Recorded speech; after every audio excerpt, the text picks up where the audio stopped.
In life, we encounter people every day, all of whom have stories to share. We rarely take the time to ask people their personal stories, many of which will touch, move, and inspire us in some way. Matt has a passion for making authentic connections and learning about people from all walks of life. He has lived a life of giving back to the community and making a difference in people's lives. Are you ready to meet fascinating people and hear some inspiring stories? The Matt Hilton Show will introduce you to a world of possibilities you never knew existed. Sit back, be present, and enjoy.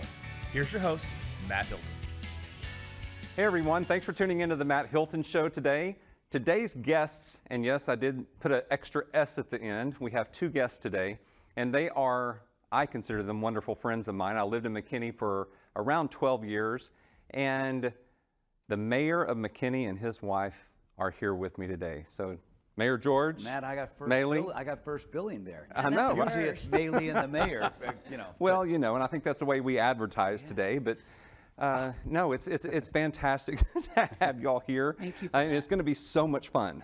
Yes, So we're looking forward to it. Yeah, for sure. Well, For sure. I'm a big fan of yours, Matt, and I hated Oh. to see you move away, but you still got part of McKinney in you. You can get out, but you can't take it out of you. Oh, that's for sure. And I've always said one day I will be back in McKinney. Okay, So well, we're waiting. And there we go. Okay. We're waiting on it. Fantastic.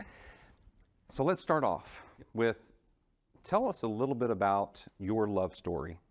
I wow. hear so much about the two of you and how the chemistry, you said 32 years, right, that you've been married? 32, yeah. We've Yeah. known each other nearly 33. Okay, so what worked? But do we want the PG version? You want the G version, or like I just the said, rated R? Which you can one? give me any version you want to. So why don't I start all with of how the we above. met? Why don't I start with Okay. how we met real quick? We met because I was playing in a band. I had a band, and I'm playing in Dallas, and I've always been the business guy in the band, right? I believe in being on time and all that, and that's not necessarily common with other musicians. So I'm playing in my band, and this particular night, guy showing up late, I was just done. I said, I am going to absolutely stop running a band. I'm going to join some other band. I took a time and a break to go walk around the downtown, and I see this band playing, and I see her singing. And I had a couple of thoughts when I saw her. That some were musical. we're and talking about, some the were, rated- and some were rated R. romantic. No, some were Right. romantic, some were musical. But I thought, man, that's a band I would love to play in. And I owned a recording studio, and Monday came along, and my partner walks in and says, do you know this band? And starts to tell me about it. I said, no, I don't know the band. You know Maylee Thomas? No. He starts describing her, and I said, man, that's who I saw over the weekend. And he said, they're looking for a guitar player. So I called up. They told me, we'll come out and see you play next weekend, and if we hire you, we need you to start in 2 weeks and know 60 songs, and that's what started. Wow. So I was playing in the band 2 weeks from that Yeah, day. but you skipped over the best Well, part because of all. it's- No, this What's the tells best you part? about George, how he gets things done, because what he actually did is he was so fed up with his band that he basically fired them all and just said, I'm done. This is our last gig. He was playing at a place called Bahama Bob's down in the West End. And so that was the last gig. Well, on Monday, when he found out that our band was looking, he called the keyboard player that I was with at the time and asked if he could come and audition. And we said, no, we're actually want to see you see you in action. Where are you playing next? And he was thinking, oh no, I just fired my band. So I called them all he up. had Hey to call guys, them up, hey. let's do one more show, man. Come on. For old time's sake, come Yeah. on. So we did, but the point is that she hired me to play in the band, and that was 32 years ago. We've been making music and children ever since. Music and children. That's a We made great both combination. over 32 years. Yeah, and now we're empty nesters. So, for all you people out there that are thinking that it's going to be really hard, I was one of those moms that thought, oh, I'm just not going to be able to handle it when my kids are gone. And I got to tell you, I'm really kind of digging it. Yeah, we've I actually mean, I told love them. it that they come home and Well, that's, no, a couple of them have tried to move back in, but George is We like, tell them no. we've moved. You've We tell them address unknown. I send postcards to friends of mine to mail from another state Nope. to tell them, hey, we're enjoying life here in That's Montana. not Be true. careful of that, because somebody may get a hold of that and say, oh, he's not qualified to be mayor Man, anymore. that's true. That's true. We actually, all of our children, except for one of them, lives in the area. Our son Rain is in North Carolina. He was in the Army for 6 years. He just got out. he was a Golden Knight and he got hurt and injured. So now he's out and on his own. He's literally been out for a week. And so I'm not sure what he's going to do. I think he's got dreams of going to LA and being a stuntman, because he's our adrenaline junkie. Okay. He jumps out of airplanes kind of thing. But the others, we have our oldest son and 2 grandchildren that live right in McKinney with us, and in the area. So we love that. That's fantastic. So George, I want to ask you a question. Is it okay if I call you George? Please. Okay. Yeah, I want to make sure. No, I want to ask a question. What got you involved in politics? Like what? It was a drunken stupor one night. Oh, No, okay. I never intended to be in politics. Now that I am, had I known what I know now, I would have actually gotten into it much younger. I don't enjoy everything about politics by any stretch, but I find that we're in, as we all know, a tremendously divisive world, right? And we have this just horrific partisan divide. So what draws me to politics now, and it really drew me then too, I wanted to be a guy that got into a position that really made purpose-driven decisions, not partisan. And so I was convinced that there was a lot of people in politics, and some that I knew, that were so partisan-driven that it drove me crazy. And I thought, man, we've lost sight of purpose-driven decision-making. And so that's what really motivated me. That and a fast-growing city, and I felt I had experience that would lend to leading in a city that was fast-paced and growing and developing. But really, what keeps me now and keeps me drawn to it is wanting to be one of those guys that fight against that partisan divide and try to remind people our fight is not with our neighbor that may have a different political view. We have plenty of fights out there across the ocean. But not our neighbors. And so I'm drawn to it as a result. Well, and the reason why I got behind him from the very beginning of this tenure of being mayor is because it's a nonpartisan position.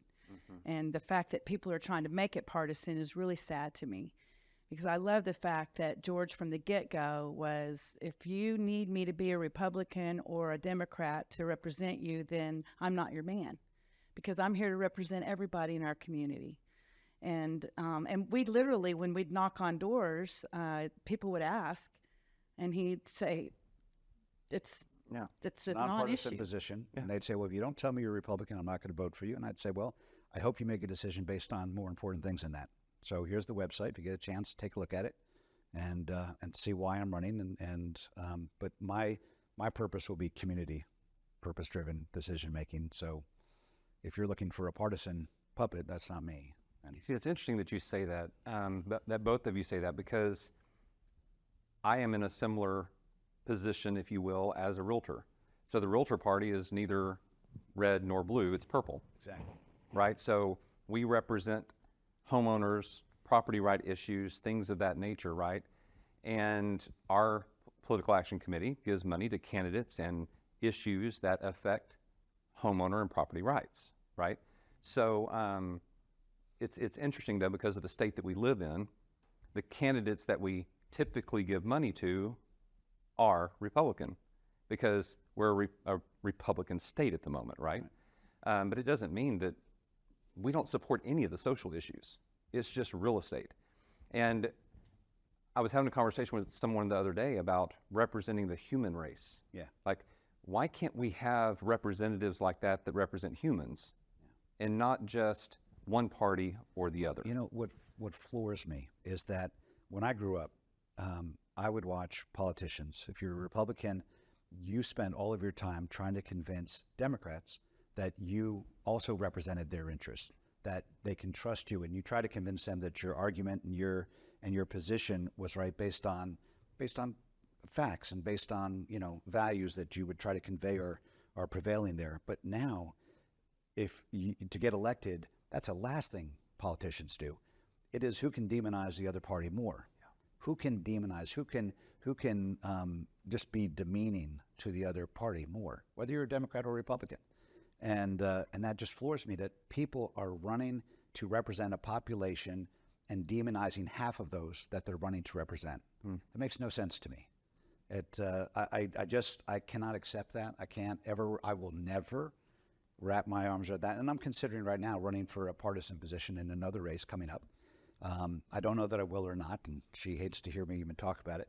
But it will again be that I believe that you can, I want to prove, and I may be wrong, but I want to try to prove that you can actually run as a Republican. I will run as a Republican without, but being respectful of every single person that I'm running to represent. We need to talk. I believe that actually can happen. I believe it too, and I will be running for an office soon. So Well, yeah, I'm there you go. willing to say, be forthright, I want to work with everyone, and we, the bottom line is, George says it all the time, and I'm sure you agree, Matt. Most of us all want the same thing. We all want to have, we all want everyone to have access to education. We all want to feel safe in our homes. We all want to, we all want to believe that we can feed everyone and not have people in our own community go hungry. We want opportunities for our kids. We want all that. We all And want so, it's just like everything in life. There may be some different ways to go about it.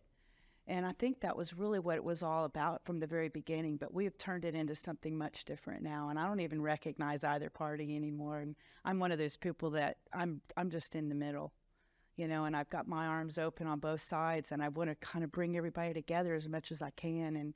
And so I think it's really sad that we live in a state that we do now, where we have these enemies that we call enemies because they don't stamp themselves the same side of the issue. Yeah. Wow. Okay. Well, I could go on and on with this topic. There's so much to talk about around that issue, right?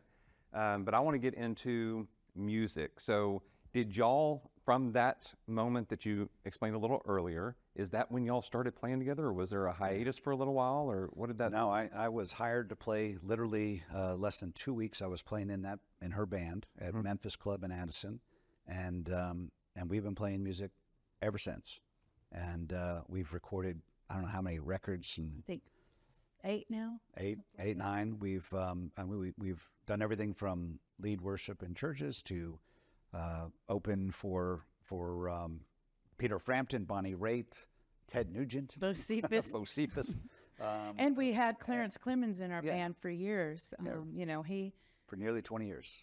He would play with us when he wasn't on the road with Bruce. And in the beginning, he was with us a lot because Bruce was doing his solo. Springsteen, who she's talking about. I gathered. Yeah. In case But people for the didn't know who audience, the big man is Clarence Clemens. So we've really been fortunate to play with a lot of great people, and still to this day, people like Andy Timmons and our friend John Christopher Davis, and it's just a lot of fun. So I remember when I was installed as the president of the Collin County Association of Realtors in 2015, that you and John Christopher came and sang the national anthem. And y'all, I will tell you, that was the most amazing rendition of that song. I remember So I'm not going to ask you to sing it today because it'll bring me to tears. However, I would like to hear a song. Would you mind singing for us real quick? I mean, you brought the guitar. I happen to have a guitar. We do. Now, why would I have one? I carry it I don't know. everywhere. So we obviously, we have a lot of original material that we do, and we also do covers. And most of the time we do a cover, it's not exactly like the original, and that's just probably one of them a little bit. I think you guys will recognize it because it's from my era of the 70s.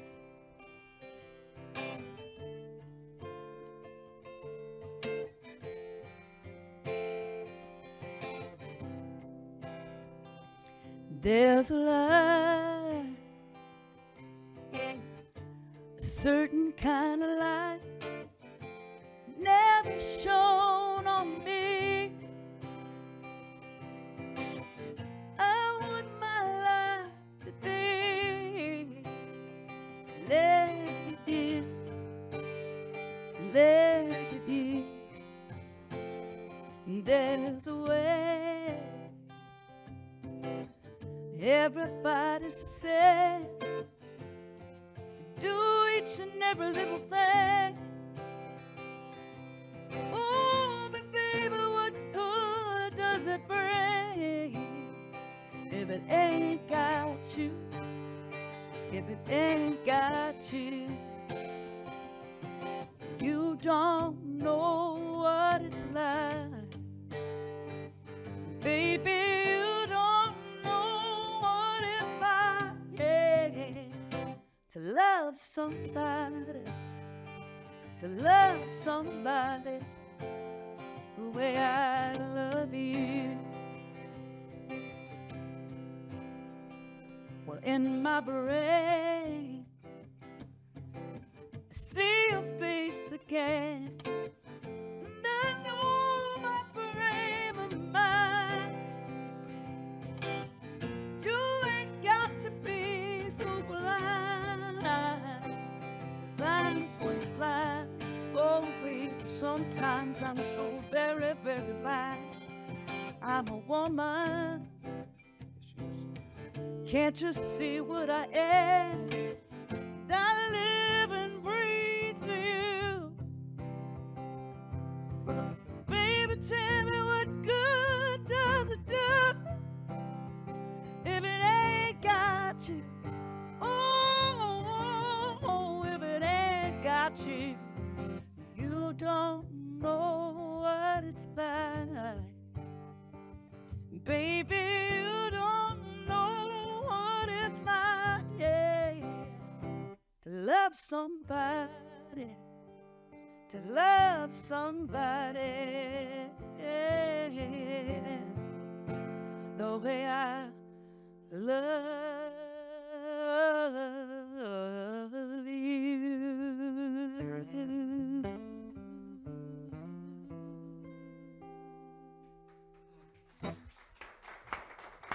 That was fantastic. Wow. So that was a first on the Matt Hilton Show. And I'm, We've done a lot of firsts, Matt. yeah, have you? So let's talk about that. What is the first that y'all did together? Skydive for her.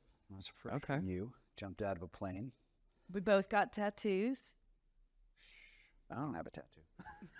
Well, so I have to tell you that. So Tell me. the skydiving thing. So our son Rain, the skydiver, for his 18th birthday, you know, the problem was George told him his whole life, because George has done some skydiving. He said, "Son, when you're 18, I'll take you skydiving." And so for his 18th birthday, that's what he wanted. But he also wanted to get a tattoo with his mom. Well, George is so anti-tattoo, right? And so I just kept saying, "George, I'm sorry. I'm in my 50s. My 18-year-old son wants to get a tattoo with his mother. I mean, you're going to deny me that?" You didn't realize that my son, our son, is smart enough to know that just by throwing in the mother thing, that would you know. Sure. So he really used you. But go ahead. Anyway. Well, he could anyway, care less about whether mom got the tattoo. for his 18th birthday, we all went skydiving together, and I did it as well. And my son and I got this tattoo. Well, he went off to the Army, and The tattoo says "Love Life." and it says "Love Life" on it. And so he goes off to the Army, and we write letters back and forth. He's in boot camp. And he writes me this letter, and I brought it into the office to George, and I said, "Oh, honey, look at this letter." And he had written me this letter that said, "Mom, I just got to tell you, this is tough, you know." And the other thing is, I'm the peace-loving, kindness, sweet mom, right? And I'm worried about my son that's going to go to boot camp where people are going to be yelling at him, telling him, So I'm worried he's not going to make it. And so he sends me this letter saying, "I just want you to know, Mom, that every morning when I wake up, I look at that tattoo, and it reminds me of how much you love me and that you're thinking about me and wanting me to make it through this." And I want you to know that afternoon, when George saw that letter and that connection that I had with my son, guess what he did? He went and got the tattoo. Got a tattoo. Is it on your wrist too? That's on my shoulder. Oh, on your shoulder. Same tattoo. And when my son saw that at the boot camp graduation, he was so floored, knowing, what a huge sacrifice that was for his dad to get a tattoo. And so that just tells you Now, mine's what only a sweetheart. 1/4 inch tall, and it's a little, It's a little bit. But, that tells you what kind of heart George has. I mean, he's a very compassionate, loving person. Yeah. That's the reason why I fell in love with him. You both are. You both are. I mean, I just love your relationship. What I see from the outside, looking in, it's like, wow, y'all have such a great chemistry, a great bond. Like, you do so many things together, and you love life. Yeah. we Right? do. And that's what people ask me, like, what are you doing? I'm like, I'm living my best life. Right? And I think that's where everybody strives to be. Right? But so many times we have obstacles or people or whatever that is preventing us from doing that. You know, I've always said to George that it was important for me, no matter what, even with him running as mayor. And at first, I got to be honest with you, because I felt like I was a major target. You know, I'm not the typical mayor's wife at all. And I was worried about him, you know, getting targeted because of me. But I started thinking about, you know, Matt, it's my life too, and I want to be an authentic person. I don't want to try to be something that I'm not, because people can pick up on that. Oh, sure. And so I've stayed true to that. And there's been many days. She stayed. There's been many days that we would go places and we'd be walking out the door, and he'd stop me and say, "Hold on, honey, I need you to hippie down a little bit." I mean, we That are was a going new to the term White in our House. family. We need to hippie down. Just here. Listen. And we're- I'm hold hugging on. everyone. We're going to the White House, and I say, listen, no hugging, okay? Secret Service, you don't want to hug. Right. What does she do? She goes to hug Secret Service. I had to make sure they didn't take her down to the ground, you know. So, yeah, she has definitely stayed true, and I have as well. I mean, we don't, you know, we don't play politician at all. We play human being trying to serve the community best we can. I'm sure we make mistakes like everybody, and we try to learn from them and move forward. We're very quick to admit it, you know, and I think it's important for people to see that humanity side of you and not make up an excuse. Just say, hey, I thought that was the right thing to do, and now I see that maybe it wasn't, but, you know, we'll try something different now. Yeah. And that's one of the things I admire about y'all, is because you have stayed true. You haven't let the system or other people change who you are, right? You've stayed true to who you truly are. So, Well, like I admire said, that. it's our life too. And, it is. you know, and I know you feel that way. For sure. And, you know, we have to get to the place where we realize that we're all, no matter how you believe, we're only going to be in this consciousness one time. That's right. And I think it's important for us to leave this world knowing that we did everything that we could to live the life that we were purpose-driven to live. Yeah. And I'm For going to sure. leave. I'm going to be that person that's going to be dragged across. You know, I'm going to leave it all behind. There you go. No regrets. at No all. regrets. So tell me your greatest accomplishment, Mayor, in being mayor. What do you see the community has done? Not just you, but Yeah, the so if community. I talk purely as mayor and community, I would say that, you know, it's going to be different than probably people would think. I love the fact that we've become designated as a cultural arts district, as a music-friendly city.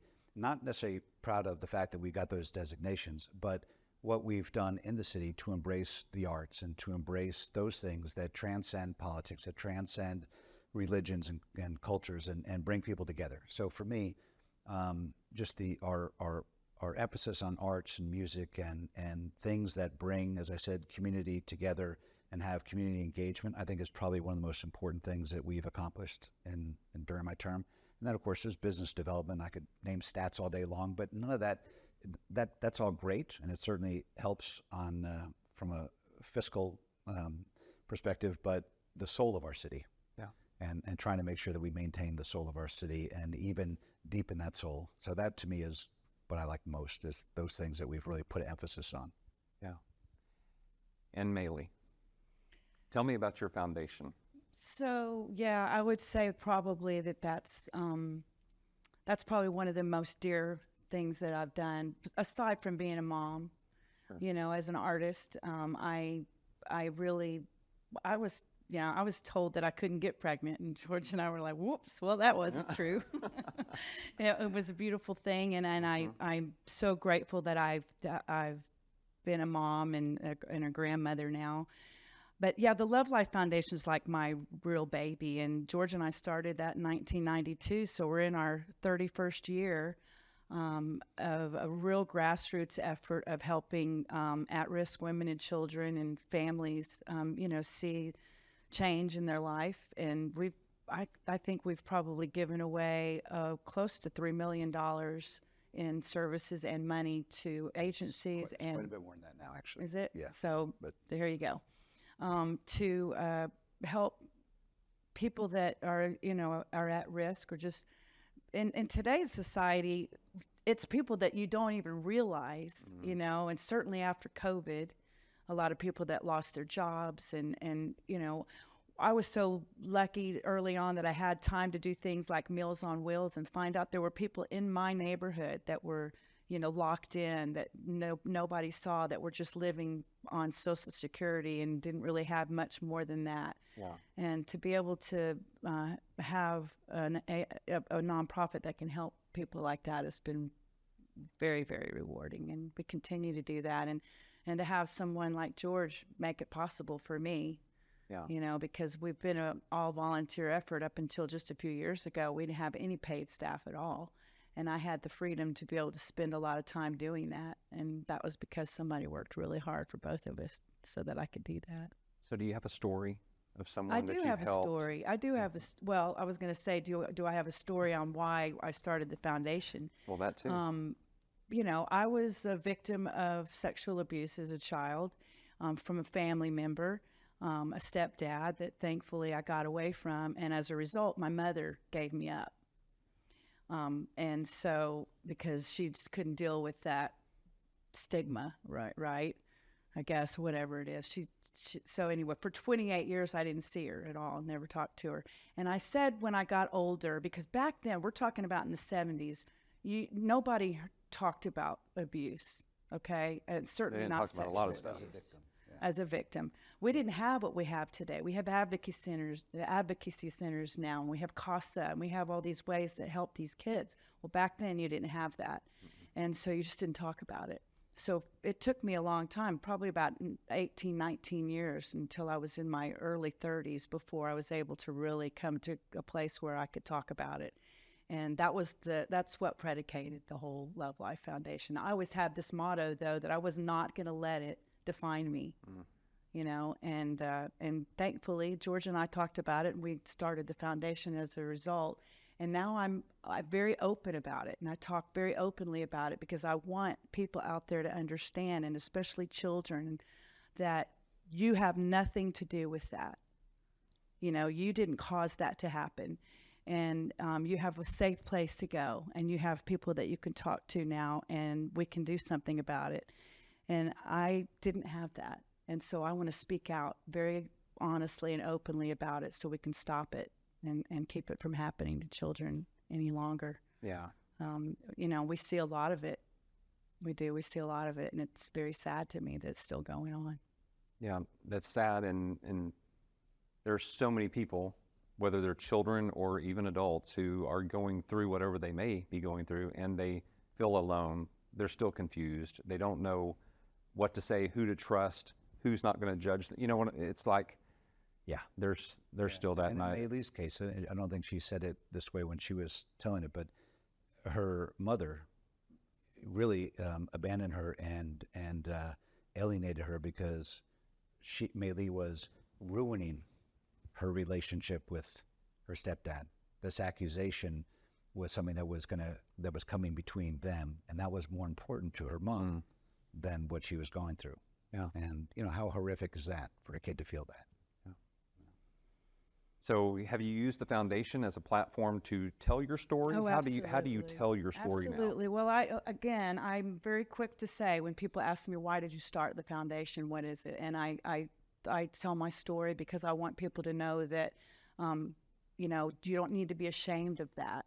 And I want to speak out. I think that it's about time that we talked about all of these things, sex trafficking, all these things that, you know, people used to just want to put under the rug and not talk about it. We need to expose it for what it is, Right. so that people feel like they have a place to go.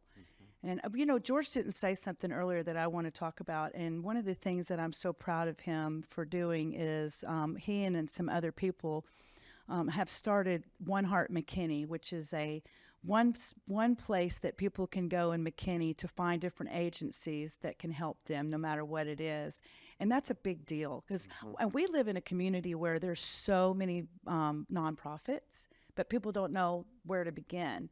And I'm really proud of you for that, honey. And they don't know where to begin. And when they find a place, they have to tell their story every time, over and over and over and over and over. So the whole idea behind One Heart McKinney is, number one, to tell your story one time, And then once that story is told and it's identified what the needs are, One Arm McKinney will identify all those places, all those organizations that can provide the help that you need and help get you through all those processes where you again tell that story one time. Very much like one of the greatest organizations there are is the Advocacy Center.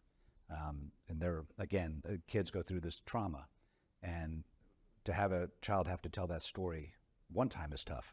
Never mind if they have to tell it 10 times or 20 times. So they go in and they tell that story at one time, and it's videoed and whatnot, so they're not talking to this detective and then that person and this counselor. They tell it one time, and so One Arm McKinney took a page out of that book, and that's what we do. That's fantastic. Yeah, there's an organization in Plano that does that for veterans, because they found the same thing, that veterans were having to tell their story multiple times to these different organizations, all well-intended and did great things for them, but one, they didn't know where to look, and secondly, they had to tell their story so many times. So, I mean, we all experience it on just an administrative basis when we go to a doctor. Every single time, you got to fill out your whole history. Imagine when there's an emotional component that's associated with that. We get annoyed on the paperwork. They have an emotional, the tragedy that they're having to tell over and over. Yeah. So what's next? More kids.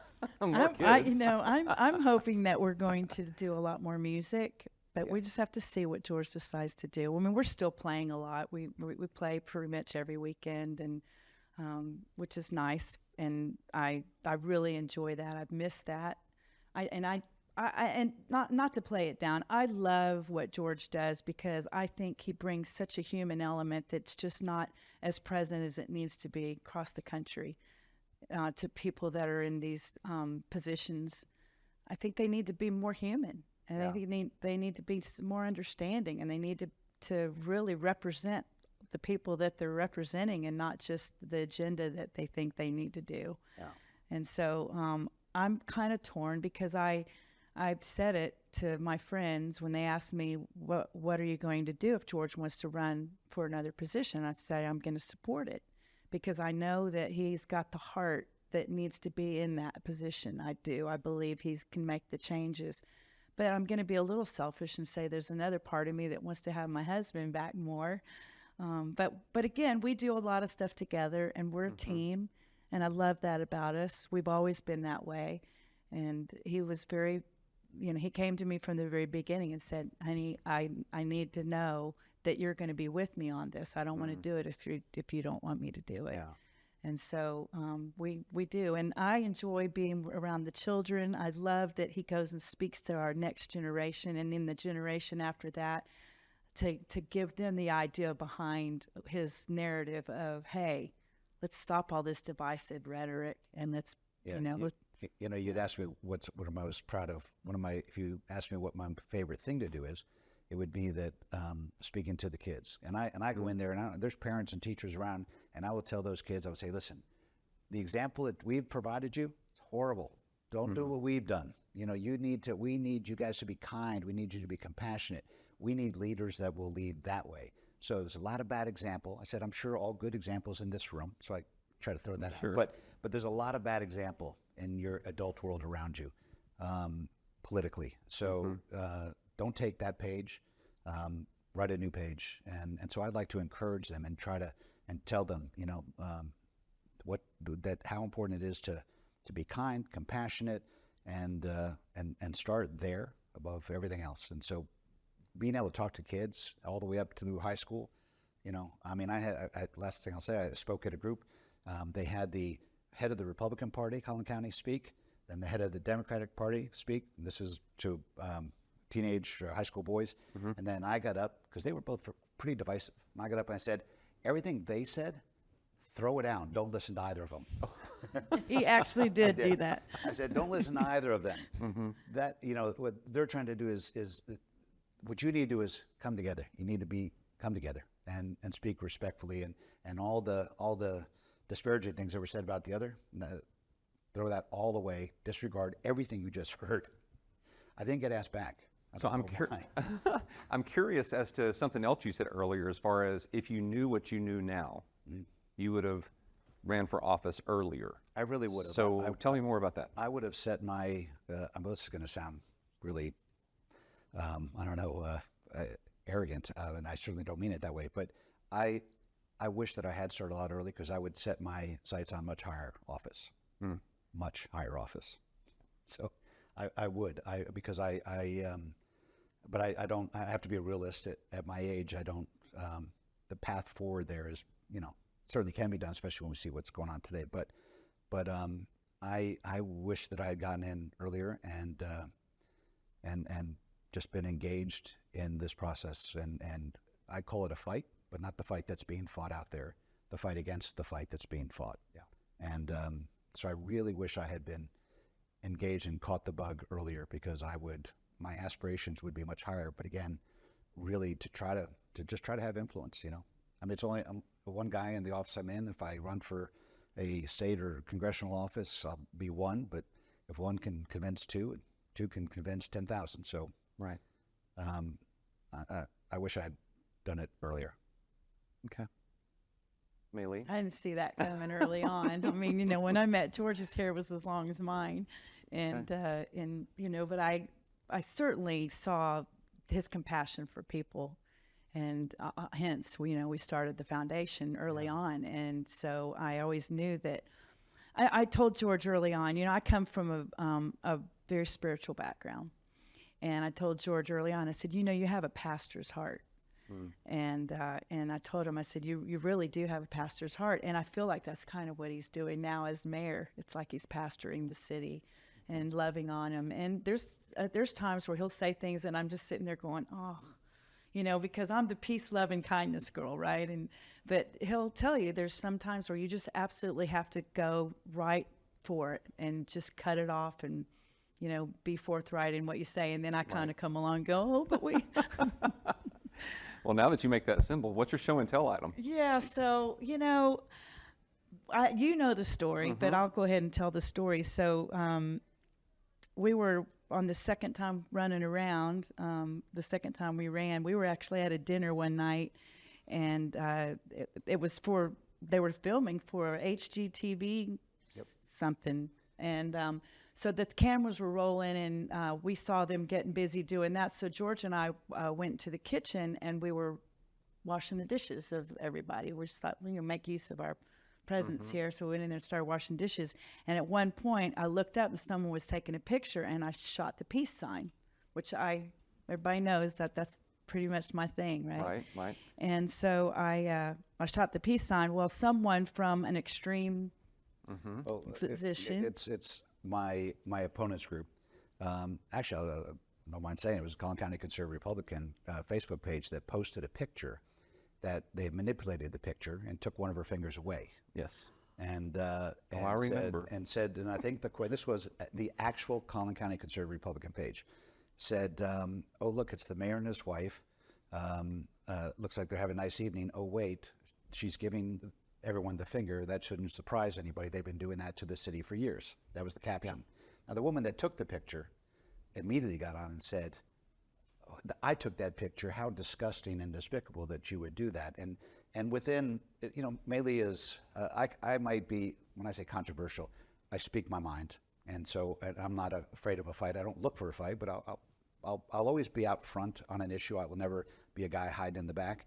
Maylee's certainly not one that hides in the back, but everyone knows she's out there just wanting to bring peace and kindness to the situation. And so when they saw someone attack her, there was, inside 2 hours, there was, close to 1,000 comments just standing up for her. And of course, they ended up taking it down. But well, anyway, I took that opportunity to start an initiative called McKinney Kind. And we got a peace sign, and we put all kinds of positive affirmations on the peace sign, and we started hashtag McKinney Kind, and we even have a little Facebook page where we were encouraging people to be kind to one another. You don't have to agree. I promise you, George and I don't agree on a lot of issues. She comes around. But we found a way to be able to agree to disagree, right? And most of the time, the truth be told, we realize that our positions are based on how we feel, and we're able to come together on it. on some portion of it anyway. Sure.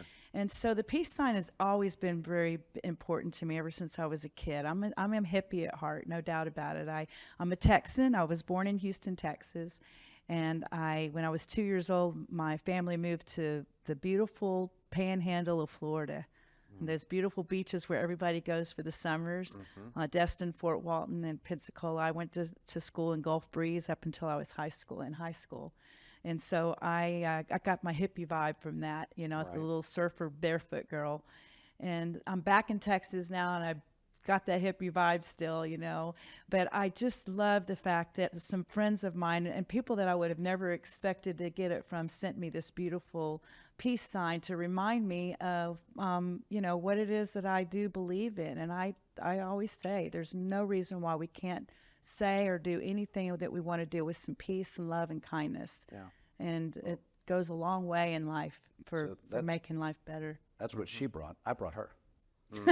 My show and tell. That's your show and tell, huh? Yeah, is Maylee, and when I go home and I see her, she makes me happy. For sure. See, I get points for that. Yes, you do. Yes, you do. All right, so as we wrap up the show here, I can't believe it's already almost been 45 minutes. That's crazy, because I could talk to y'all for hours, it seems. I do ask 3 questions at the end of all of my interviews, right, of a person that's living that you'd like to meet, a place that you would like to go, and an experience you'd like to have. Now, you've already jumped out of a plane, so I know that's probably not an experience you'd like to have. Yeah, I've already done that. You've been there, done that. One and done. So who wants to go first? A person you'd like to meet that's alive. Someone that I'd like to meet.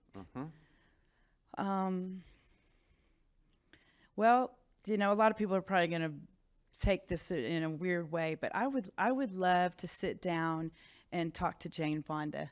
Okay. And I've watched her life. I grew up around that. She's done it all. Yeah. Right. And she's in her 70s, and I think she might be a little older than that. Maybe so. Yeah. But she's funny, and I love the fact that she came out and talked about the relationship with her dad and how hard that was for her, because I too had a tough time, not having a mom. And I did get to see my mother the last 2 years of her life. But I think probably Jane Fonda. Okay. George? Well, no, she has to answer the other 2 questions first. I got to give you time to think. Okay, I got it. I'm really thinking. Go ahead. So a place you'd like to go you haven't been?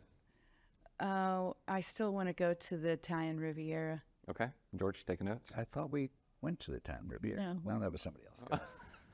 Oh. So if you want me to tell the story, that was supposed to be our honeymoon 32 years ago. No, we still no haven't story. made it there. Okay, here we go. Yeah, no story. Yeah. Okay, so an experience you'd like to have? An experience I'd like to have.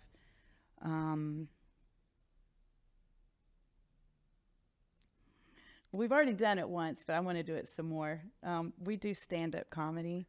Okay. And We've done it twice. and Right. I'd like to do it for a bigger audience, and just I really love it. Okay. It's a lot of fun with him. It gives And me one of the hum- reasons I asked this is because my viewers may have some connections to make some of these things happen. So that's where this comes from. So George, person you'd like to meet that's still living? Boy, I've literally been trying to think of somebody, which is why I stalled. And I don't, man, I'm having a real hard time, believe it or not, with that question. There's plenty of politicians, presidents that are still alive I'd like to talk to, and it doesn't matter which party. I would love to sit with George Bush. I'd love to sit with Obama. I'd love to sit with Bill Clinton. I'd love to sit with any of our former presidents. At least up to that point. Sure. And really just talk to them about, that position and that experience. So, Yeah. Again, for me, either party, I just doesn't matter. Place I've been or Place you'd want to go. place I want to go. I think I want to go. I guess I want to take you to the Italian Riviera. And there we go. Well, I was just that was wondering. Lake Como. You want to go to Lake Como? And I'd like to. Well, take you there. I would love to go to Sicily. That's where your family's from, but the Italian Riviera as well. Our son has been there. He said it's just delightful. Yeah, and experience. I love performing. I love playing guitar. Love being in bands, and we've had some incredible experiences on stage with some really, really great people, and I would love to do some more of that and be back on a big stage. And I mean, I got to play when Clarence on his 50th birthday. I got to play with him. I've been on stage with, of course, played with Clarence throughout, but also other members of the E Street Band that night. I've been on stage with drawing a blank, Keith Richards, and I've been on stage with Stevie Ray Vaughan. I've been on stage with people, some really cool people, and those were all incredible experiences that I would love to have again and again and again and again. But I also get to play with the best right there. There you go.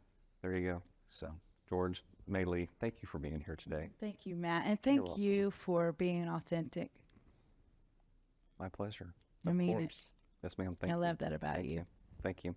As I say goodbye to my viewers and those that are tuning in, would y'all mind just kind of playing and maybe singing something as we go out? little background music. Yeah, a little background, and then Maylee can pick it up and sing us out. Okay. Let's do the Intimistic. All right, y'all. Thank you for tuning in to the Matt Hilton Show. Stay tuned next week as we have another fascinating guest with an inspiring story. And remember to subscribe to the YouTube channel and share it with your friends. Take care. We were born before the wind, oh, so younger than the sun. And the bonnie boat was warm as we sailed into the misty.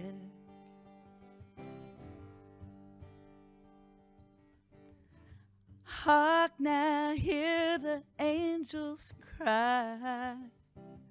Can you feel the sun? Go ahead and kiss the sky. Let your soul and spirit fly right on through to the misty.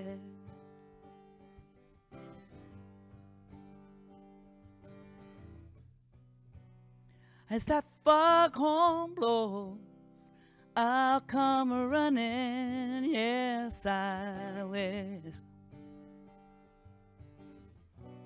When that whistle blows, I wanna hear it. I don't wanna fear it, no, baby. If you'd like to contact Matt or know a fascinating person with an inspiring story that would make a great guest, reach out to the show at themattHiltonshow@gmail.com.